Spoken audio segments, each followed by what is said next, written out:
Hello students, welcome to our channel. Class 10th physics में हम लोग लास्ट क्लासेस में हमारा पहला वाला chapter that is light, reflection and refraction यही चल रहा है। अभी तक 3 डिफरेंट वीडियोस आ चुके हैं। पहले 2 वीडियोस में हमने डिस्कस किया इन डिटेल्स में रिफ्लेक्शन ऑफ लाइट वाला टॉपिक। वहाँ पे हमने देखा रिफ्लेक्शन होता क्या है, उसके लॉ क्या होते हैं, उससे रिलेटेड मिरर के केस में प्लेन मिरर हो या स्फेरिकल मिरर हो, हमने देखा कैसे इमेज फॉर्मेशन होता है, मिरर फॉर्मूला देखा, मैग्नीफिकेशन के बारे में देखा। पहले 2 वीडियो में ये सब डिस्कस्ड है। जो वो वीडियो नहीं देखे हैं, देखना चाहते हैं, तो वो हमारे चैनल में जाके प्लेलिस्ट में क्लास 10th फिजिक्स में जाके ये वीडियोस देख सकते हैं। और लास्ट वीडियो जो क्लास 10th के लिए बनाया गया उसमें स्टार्ट किया गया है रिफ्रैक्शन ऑफ लाइट। ओके, जहाँ पे रिफ्रैक्शन ऑफ लाइट होता क्या है, मीडियम के बारे में, रेयरर मीडियम, डेंसर मीडियम, इसके बारे में बताया गया। और साथ ही साथ एक बहुत ही important quantity known as refractive index के बारे में बताया गया।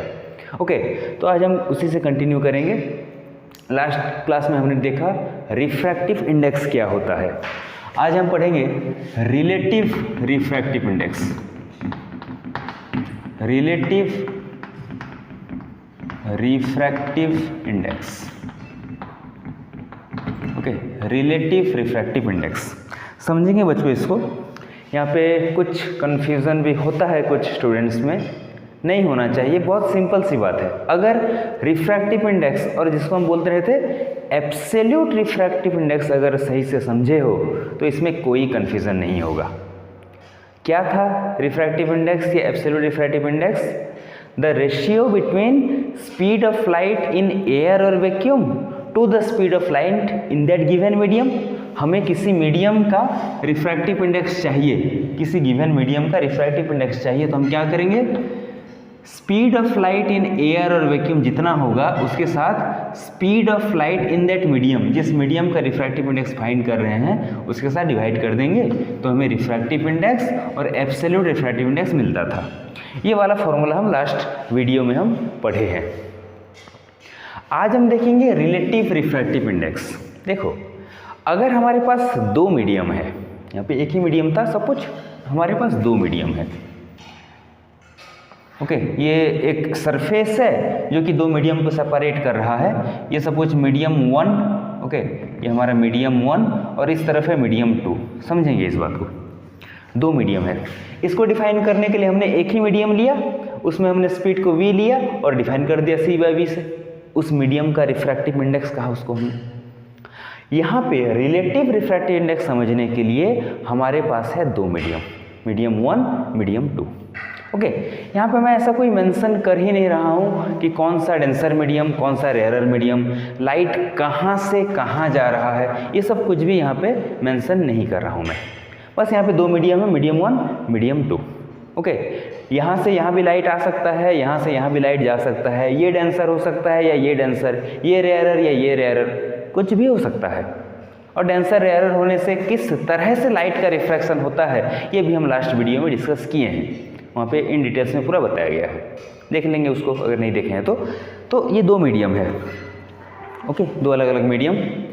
तो अगर यहाँ पे हमें अगर रिलेटिव रिफ्रैक्टिव इंडेक्स निकालना है तो ये वर्ड को देखो, रिलेटिव मतलब इसका रिफ्रैक्टिव इंडेक्स, मीडियम 1 का रिफ्रैक्टिव इंडेक्स मीडियम 2 के रेस्पेक्ट में क्या होगा और मीडियम 2 का रिफ्रैक्टिव इंडेक्स मीडियम 1 के रेस्पेक्ट में क्या होगा, ये बात हमें यहाँ पे डिस्कस करना है।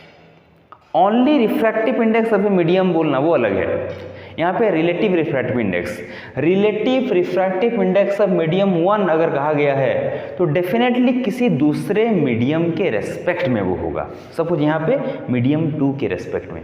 इसको कैसे लिखते हैं देखो, उसी से हम समझेंगे।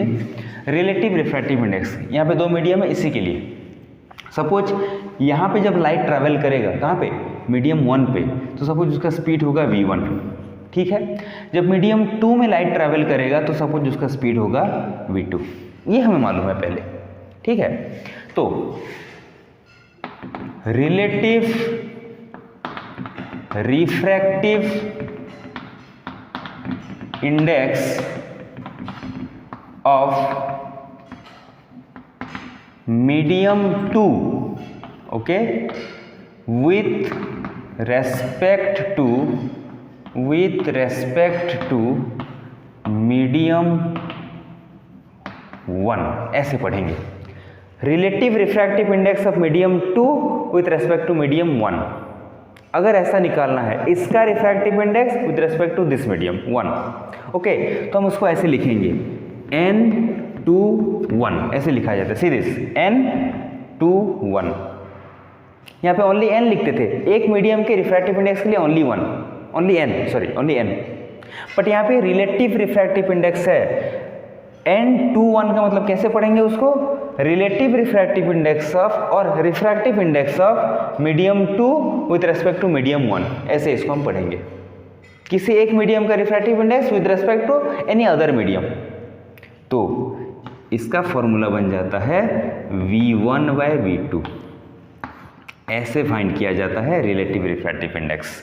देखो यहाँ पे जिस मीडियम का रिफ्रैक्टिव इंडेक्स चाहिए उसके स्पीड को, उसमें जो लाइट का स्पीड है उसको डिनोमिनेटर में रखो, जिसके रेस्पेक्ट में चाहिए उसमें जो लाइट का स्पीड है उसको न्यूमरेटर में रखो, okay.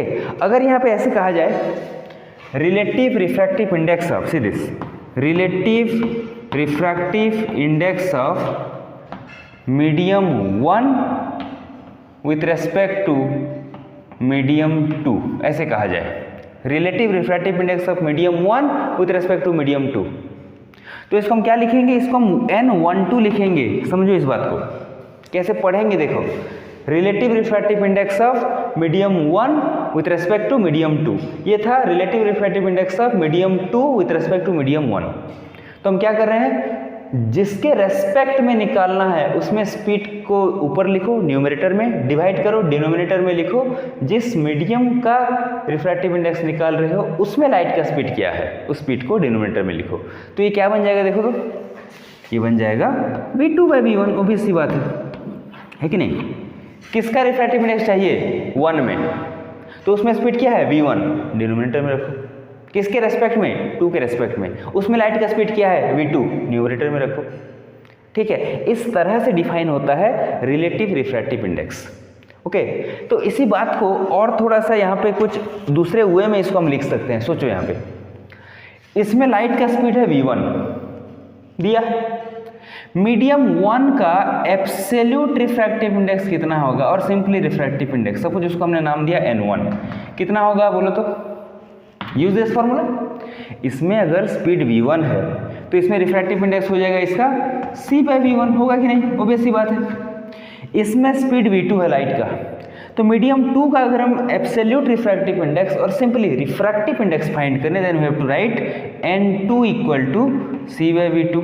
Is it clear, already मालूम है हमें, ये इस तरह से लिख सकते हैं। ठीक है, तो देखो यहाँ पे अगर हम सीधे यहाँ पे देखेंगे, हम क्या करते हैं, सपोज n1 को n2 से डिवाइड करते हैं। क्या करेंगे, n1 को n2 से डिवाइड, तो इन दोनों को डिवाइड करो, c/v1 बाय c/v2 करेंगे। ठीक है, n1 को n2 से डिवाइड किया, c/v1 बाय c/v2, इसको ऐसे लिख सकते हैं, c/v1 into v2 bye c, ऐसे लिखते हैं। c कैंसिल, क्या आएगा देखो, v2 बाय v1 दिख रहा है। हमने n1 को n2 से डिवाइड किया तो हमें मिला v2 by v1, v2 by v1 see this n12, v2 by v1 n12 है, तो हम ऐसे लिख सकते हैं n12 equal to n1 bye n2, लिख सकते हैं n12 equal to n1 bye n2, क्योंकि n1 bye n2 v2 by v1 है। इसी तरह से देखो n21 इक्वल टू हम लिख सकते हैं n2 बाय n1, ओके। तो अगर हमें दो मीडियम का एब्सोल्यूट रिफ्रैक्टिव इंडेक्स मालूम है तो दोनों के बीच में हम रिलेटिव रिफ्रैक्टिव इंडेक्स को भी फाइंड कर सकते हैं, okay. That depends on you, किसका रिलेटिव रिफ्रैक्टिव इंडेक्स चाहिए, 1 का चाहिए तो उसमें जो एब्सोल्यूट रिफ्रैक्टिव इंडेक्स है उसको न्यूमरेटर में रखो, जिसके रेस्पेक्ट में चाहिए उसके एब्सोल्यूट रिफ्रैक्टिव इंडेक्स को डिनोमिनेटर में रखो।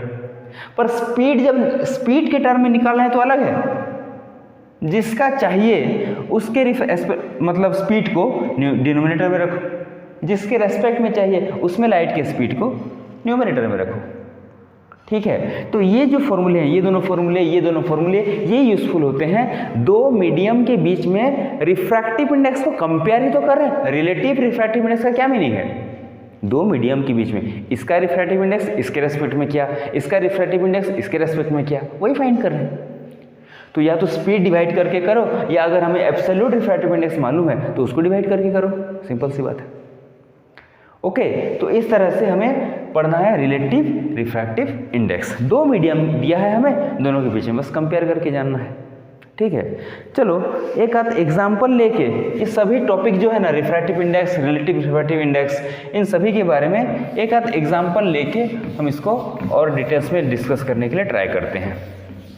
देखो बच्चों, ये रिफ्रैक्टिव इंडेक्स एक्चुअल में क्या बताता है? किसी गिवन मीडियम की प्रॉपर्टी को बताता है, किसी गिवन मीडियम में लाइट के मतलब होने वाले फेनोमेना को बताता है, लाइट के बिहेवियर को बताता है। ओके, ये बताता है कि कोई मीडियम को हम क्यों डेंसर बोलेंगे, कोई मीडियम को हम क्यों रेयरर बोलेंगे। ये बताता है कि किस मीडियम में लाइट का स्पीड ज़्यादा हो सकता है या कम हो सकता है। कितनी सारी बातें रिफ्रैक्टिव इंडेक्स जानने से हमें मालूम हो रहा है। तो रिफ्रैक्शन प्रोसेस में ये क्वांटिटी बहुत इंपॉर्टेंट रोल प्ले करता है। ओके, देखो बच्चों, यहाँ पे सपोज एयर है, एयर का जो रिफ्रैक्टिव इंडेक्स होता है, चलो उसको मैंने लिखा NA, चलेगा, NA, एयर के लिए A, ये होता है 1। ठीक है, एयर का रिफ्रैक्टिव इंडेक्स। अब सपोज ग्लास है, ग्लास मीडियम, ट्रांसपेरेंट मीडियम है। ठीक है, इसका रिफ्रैक्टिव इंडेक्स सपोज हमने लिखा इसको NG, स्मॉल लिख दो इसको NG। ओके, ग्लास का रिफ्रैक्टिव इंडेक्स बच्चों ये होता है 3/2। ओके, तुम्हारी बुक में जो दिया है ना टेबल, वहाँ पे देख भी सकते हो, 1.5 भी लिखा हो सकता है ये। और वाटर, तीसरा मीडियम लेते हैं वाटर। ओके, इसका जो refractive index, absolute refractive index जो होता है उसको हम देखते हैं NW। ओके, और ये होता है नियर अबाउट 4/3 होता है। तो इन तीनों वैल्यू को यूज़ करके और जो फॉर्मूले हमें मिले उन सबको यूज़ करके कुछ फाइंड आउट करने के लिए ट्राई करते हैं। बच्चों, लाइट का स्पीड एयर में कितना होता है हम लास्ट क्लास डिस्कस किए हैं, सभी को मालूम होगा, उसको हम C सिंबल यूज़ करते थे। It is 3 × 10⁸ metre per second. Okay, last class में बताया गया लाइट का स्पीड एयर में या वैक्यूम में ये होता है 3 × 10⁸ मीटर पर सेकेंड, उसको हम सिंबलिकली C लिखते हैं।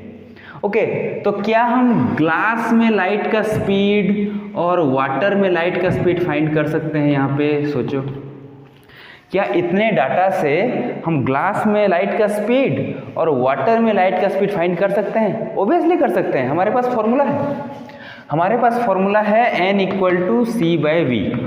यूज़ करके देखो, मतलब NG = क्या होगा, C/VG होगा कि नहीं, और NW = क्या होगा, C/VW होगा। ऑब्वियस ही बात है, NG = C/VG, NW = C/VW। सो VG कैसे फाइंड करेंगे बच्चों?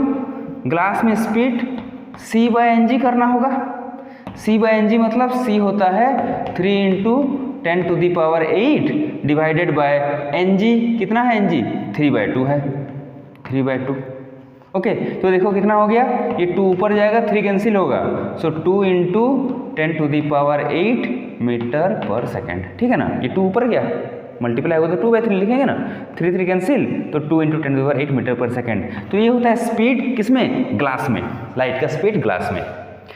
अब यहाँ से वाटर में फाइंड कर सकते हैं, VW = क्या करेंगे, C/NW करेंगे, है कि नहीं?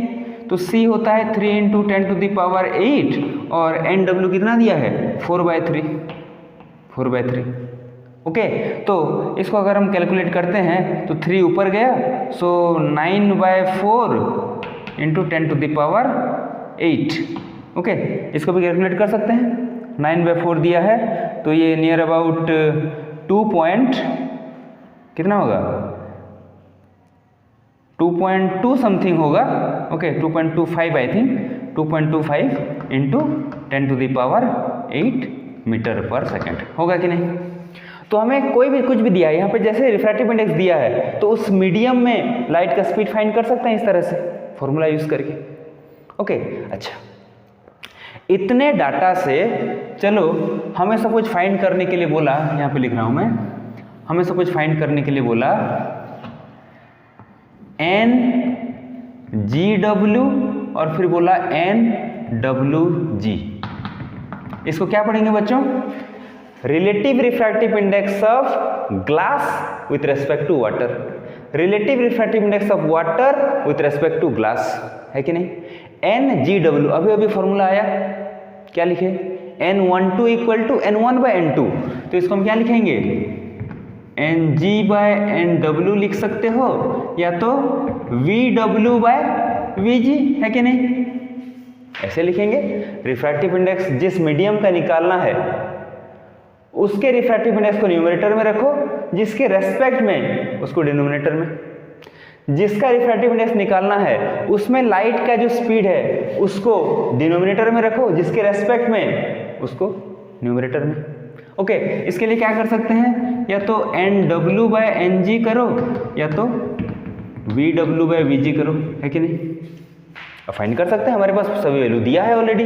ओके, NG/NW करेंगे, कितना है? 3/2/4/3, 3/2/4/3, this will be equal to 3/2 into 3/4, so it is 9/8 होगा।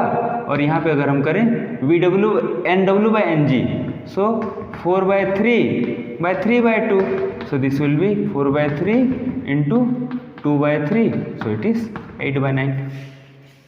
ठीक है, तो हमें ये सब डाटा जब गिवन होगा तो इस तरह से हम रिलेटिव रिफ्रैक्टिव इंडेक्स निकाल सकते हैं, या फिर स्पीड दिया है तो एब्सोल्यूट रिफ्रैक्टिव इंडेक्स निकालो, एब्सोल्यूट रिफ्रैक्टिव इंडेक्स दिया है तो उस मीडियम में लाइट का स्पीड निकालो। इस तरह के भी क्वेश्चंस हम सॉल्व कर सकते हैं, तो ये सब नोट कर लेंगे। ऐसे टाइप के क्वेश्चंस तुम्हारे एनसीईआरटी बुक में भी होगा, इन टेक्स्ट में हो या एक्सरसाइज में हो, उसको भी सॉल्व करेंगे। बच्चों, फिजिक्स में न्यूमेरिकल करना है, इस बात को जान लेंगे। फॉर्मूला समझ जाना बस उसको याद रख लेने से नहीं होगा, वो 50% भी नहीं होता, हमें न्यूमेरिकल करना पड़ता है। एनसीईआरटी बुक के पहले हम कंप्लीट करेंगे, फिर दूसरे रेफरेंस से हो, कहीं से भी, किसी भी सोर्स से हमें जो न्यूमेरिकल्स मिलते हैं हमें उसको सॉल्व करना है, तब जाके कंसेप्ट पूरी तरह से क्लियर होगा, कॉन्फिडेंस डेवलप होगा। नहीं तो फिजिक्स से डर लगने लगेगा, ये नहीं होना चाहिए। इसलिए सेल्फ स्टडी नेसेसरी है, न्यूमेरिकल्स करते रहना नेसेसरी है। ओके, तो ये हमने पूरा डिस्कस किया refractive index, relative refractive index के बारे में। तो रिफ्रैक्शन से जुड़े हुए इंपॉर्टेंट टॉपिक्स हम डिस्कस किए यहाँ पे। अभी नेक्स्ट वीडियोस में हम और धीरे धीरे करके आगे बढ़ेंगे। इसमें भी इमेज फॉर्मेशन होता है, वहाँ पे मिरर था तो यहाँ पे लेंस के बारे में पढ़ना होगा। ऐसे ऐसे बहुत सारे अच्छे अच्छे इंटरेस्टिंग टॉपिक और इम्पोर्टेंट टॉपिक्स आगे फिर आने वाले हैं। ओके, तो नेक्स्ट वीडियो में उसके बारे में फिर पढ़ेंगे। Thank you.